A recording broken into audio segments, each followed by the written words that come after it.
ज्ञान से, तो श्री कृष्ण मधुर ब्रह्म रूप में प्रकट हुए। नारायण। जब तक तो देवकी घर में थी, आप जानते हैं अहंकार को बुद्धि बहुत प्रिय है, बहुत प्रिय है, बल्कि बुद्धि पर वो अभिमान करता है। मेरे जैसा पंडित, मेरे जैसा विद्वान, वो तो अभिमान करता है, तो बहुत दुलार करता है वो। लेकिन समस्या तब होती है जब बुद्धि उसका पक्ष, उसका घर छोड़ करके राम राम सत्य के घर जाने लगती है। तब तो देववाणी जरूर हो जाती है कि बस अब समझो कंस तुम जाने वाले हो। आखिर बुद्धि का सत्य से जब विवाह हुआ, तभी अहंकार का विनाश होता है। तो ये तो होना ही है। तो मैं निवेदन कर दूं बीच में कि द्वापर में ये सब घटनाएं वैसे ही घटी थीं। हमारे शास्त्रों का अद्भुत रूप है, वो इतिहास भी है और वो अध्यात्म भी है। द्वापर का ये इतिहास है और वर्तमान का ये अध्यात्म है। मैंने पहले भी बोला है, अध्यात्म सदा वर्तमान होता है, वो कभी इतिहास नहीं बनता। मेरा अध्यात्म आज का यही है कि हमारी बुद्धि देवकी, अब आप देख लें कि अभी तक विदा हुई है कि नहीं। उसने वसुदेव जी के साथ विधिवत, है ना, विवाह किया कि नहीं किया। नारायण। और वो सत्य अपने सत्य के बल पर ही बुद्धि को बचा लेता है। नहीं, मैं अपने पुत्र वापस कर दूंगा। कंस तद वाक्य सारविद, कंस उनके वाक्य के सार को समझता है, तब तो छोड़ा उसने। तो प्रभु जी, ये भी एक आध्यात्मिक रूप है।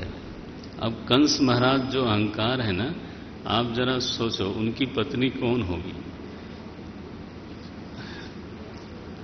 चिज्जड़ ग्रंथि जो जरासंध है, उसकी 2 लड़कियां हैं, अस्ति और प्राप्ति। तो ये हमारे मन में 2 बातें रहती हैं। इतना तो है, एक सीरियल आप लोग बताते थे कि बना था या बना होगा, थोड़ा है और थोड़े की जरूरत है। महाराज, ये कंस की दोनों पत्नियां हैं, पक्का समझो। थोड़ा है ये अस्ति है, ठीक है ना, और थोड़े की जरूरत है ये प्राप्ति है।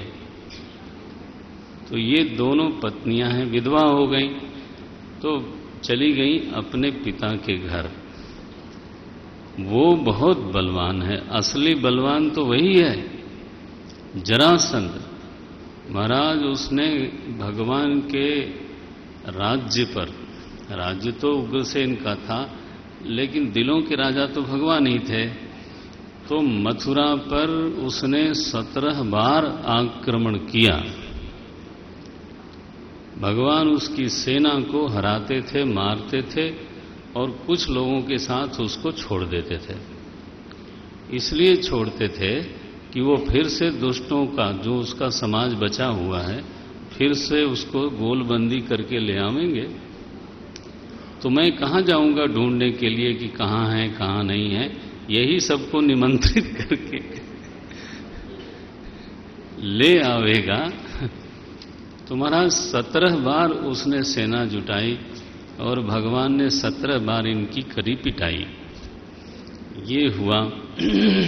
18वीं बार जब उसने आक्रमण किया, ओहो, पता नहीं नारद जी को क्या योजना बनी। वो किसी का दुश्मन नहीं,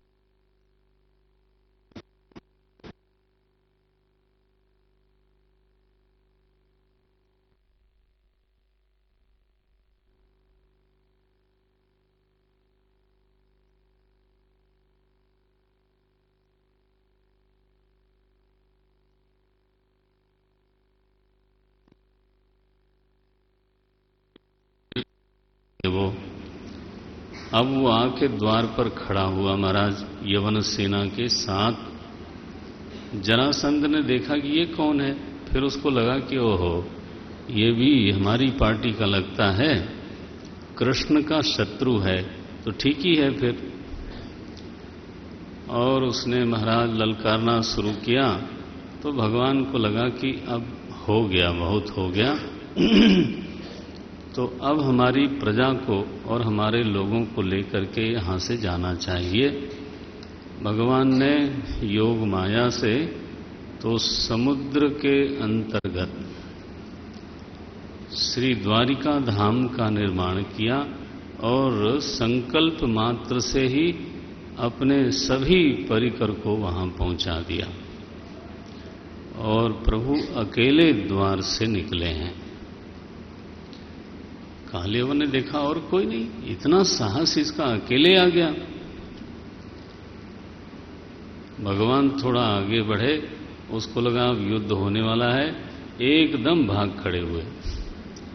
भगवान भागे महाराज। कालियवन, जरासंध उधर से अट्टहास करता है, कालियवन उसके पीछे दौड़ा।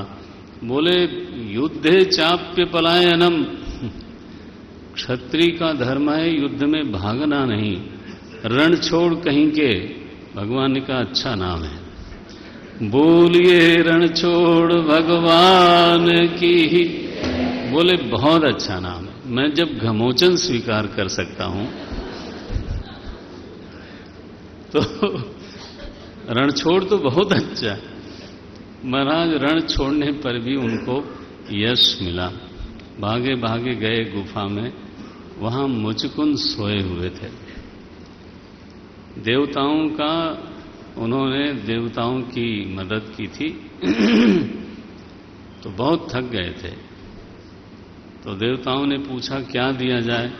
बोले मुझे निद्रा दीजिए, इतनी दीजिए कि बस, और सही जगह सोने की बताइए जहां मुझे कोई जगावे नहीं, और अगर कोई जगावे बलात् तो मेरे देखने पर भस्म हो जाए। भगवान को तो सभी पता, भगवान घुसे उसी कंदरा में और अपना पीतांबर उसको उड़ाया। मुचकुंद का भाग्य है महाराज, देव सेवा करी थी, भगवान का पीतांबर उसके शरीर पर पड़ा, कोई कम बात है। कालियवन को तो मार ही सकते थे वो, लेकिन पीतांबर उड़ा करके जो मुचकुंद को अनुग्रहित किया उन्होंने, वो कैसे हो सकता था। एक तीर में हमेशा 2-4 निशाने तो मारते ही हैं। हाँ हाँ, भगवान का तीर एक निशाना मार के वापस लौटाए तो फिर क्या मतलब है। नो, कालियवन गया, उसने देखा पीतांबर तो वही है, तो उसने ठोकर मारी। बोले भगोड़े, यहां आकर के लेटने का ढंग करते हो, ढोंगी कहीं की, पता नहीं क्या क्या दुर्वचन बोला। ठोकर लगने से मुचकुंद की आंख खुली, वो बैठे, देखा सामने कालियवन एकदम वहीं पर, भस्मांतगम शरीरम भस्म हो गया वो। बस फिर भगवान कहीं छिपे थे, बाहर आए। आहा, फिर स्तुति करी है मुचकुंद ने, महाराज मेरा भाग्य आपका यहां दर्शन हुआ। भगवान का अनुग्रह ऐसे बरसता है, उसको हमेशा मांगने की जरूरत नहीं होती। मुचकुंद ने याचना नहीं की, मुचकुंद ने मांगा भी तो नींद मांगी थी, बताओ।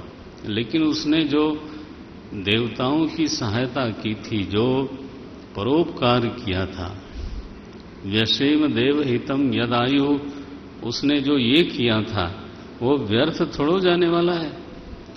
क्या उसका फल केवल नींद होगा? नेवर। भगवान स्वयं गए कंदरा में, उनसे एक काम भी करवा लिया, अपना पीतांबर प्रसादी में दिया। और फिर मुचकुंद की सदगति हो गई है। इस प्रकार से कालियवन तो गया, भगवान वापस आए तो देखा कि यवनों ने मथुरा पर कब्जा कर लिया है, तो भगवान छोड़ देते हैं मथुरा को और श्री द्वारिका धाम में प्रवेश करते हैं। बोलिए द्वारिका धाम की। द्वारिका धाम, वृंदावन धाम, मथुरा धाम, भगवान के जहां चरण लग जाएं वो धाम। तीर्थी कुर्वन्ति तीर्थाणि। तीर्थ स्वयं तीर्थ थोड़ा होता है।